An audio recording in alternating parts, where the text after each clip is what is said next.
केवल कर्म तक सीमित रहना चाहते हो क्या? केवल कर्म तक करना चाहते हो क्या? तो कर्म दो ही प्रकार के होते हैं, शुभ कर्म और अशुभ कर्म, और इनकी दोनों की गति बस नर्क, स्वर्ग और मृत्यु लोक। तो दुर्गति से बचोगे क्या कर्म करके?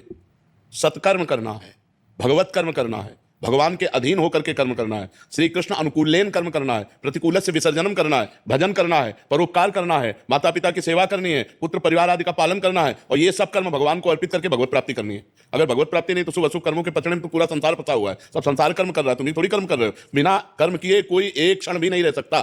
तो सब कर्म कर रहे हैं, शुभ कर्म बन रहे हैं, अशुभ कर्म बन रहे हैं। शुभ का फल सुख मिल रहा है, अशुभ का फल दुख मिल रहा है। दुख सुख किसी पचड़े में सब फंसे हुए हैं, तो मानव देह इसी के लिए मिला है क्या?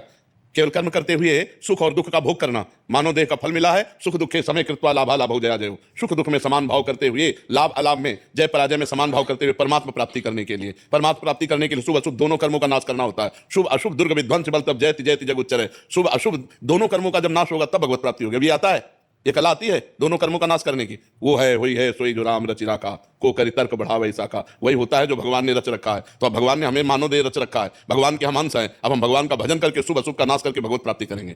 कर्मों के कर्म तो सब जीव कर रहे हैं, कौन सा ऐसा जो कर्म विहीन हो? कुछ पाप कर्म हो रहे हैं, कुछ पुण्य कर्म हो रहे हैं, लेकिन कर्मों के ऊपर जो उठे तब तो बात बने। मनुष्य जीवन केवल कर्मों में ही फंसे रहने के लिए थोड़ी है। कर्म समर्पण करके कर्म योग करने के लिए है। कर्म योग के द्वारा भगवत प्राप्ति करो, भक्ति योग के द्वारा भगवत प्राप्ति करो, ज्ञान योग के द्वारा भगवत प्राप्ति। ये योग प्राप्त करने के लिए मानव जीवन है। समझ पा रहे हो आप?